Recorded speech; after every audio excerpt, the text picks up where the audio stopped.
7:24. Welcome back to BT.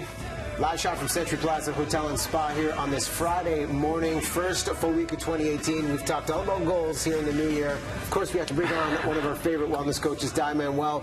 And you've done the research. What do you find are the main objectives people have for moving their body or eating well? Well, you know, it's this time of year is a very interesting time of year. We have all these resolutions that people set. But often things are just set without really thinking about, well, why am I setting this? You know, we tend to follow almost like lemmings at times because you still look the top 3 goals every year. It's like, I want to lose weight. I want to feel better. You know, I want to look better naked. Like, there's these ones that keep occurring, yet people keep falling off. You know, 60% of people by the end of January, if they set a fitness or wellness resolution, they've already given up on it. That's sad. I don't like that. You know? Well, you know what I think it is? You get overwhelmed with the process of once you start, then you realize, okay, there's eating, there's moving, there's allotting certain time. Yeah. And we wanted to bring you on because you have a list of tips to consider to try and get things on track. And I'll start here. You saying make or take time. What do you mean by that? Well, let's be honest. Like, if you're going to commit to getting healthier this year, I mean, I think that's a fantastic goal. Over half the people that I've surveyed on our lifestyle survey have said that's what they want. They want to feel better as they age well. But we automatically try to plug a square peg in a round hole because we'll take on too much. We all, you know, you hear about the people that wake up January 1st, oh, I'm going to go run a 10K this morning, you know, and it's a bit overwhelming from a time standpoint and an energy standpoint. It's not sustainable.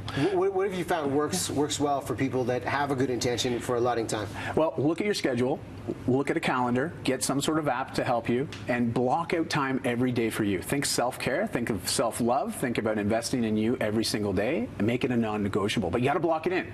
You can manage time commitments, but you can't manage time physically. Free apps that exist out there, health and wellness side, what's your favorite? Yeah, I'm still Google. I'm all about the Google. You know, I sync it with all my devices, my wife and my family. We sync calendars so we can see who's doing what when. And my wife knows, oh, hey, it's between 1 and 2. Dai's going to be off doing some self-care. I got my workout time. But is there a specific fitness app that stands out for you?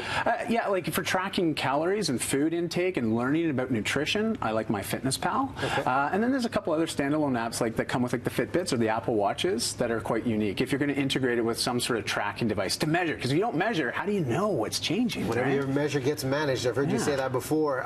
Leading by example. Yeah, well, let's think about this. Like, because lack of accountability was one of the top reasons why people told me they couldn't maintain a wellness goal. You know, they couldn't maintain the resolution.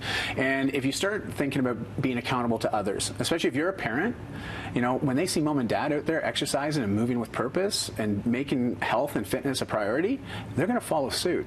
And it's the same with our social environments. So whatever environment you're in, even in your workplace, you know, it's when you start seeing it, like look at Greg, right? His entire family, they're living proof of getting committed to a regular routine of building on health.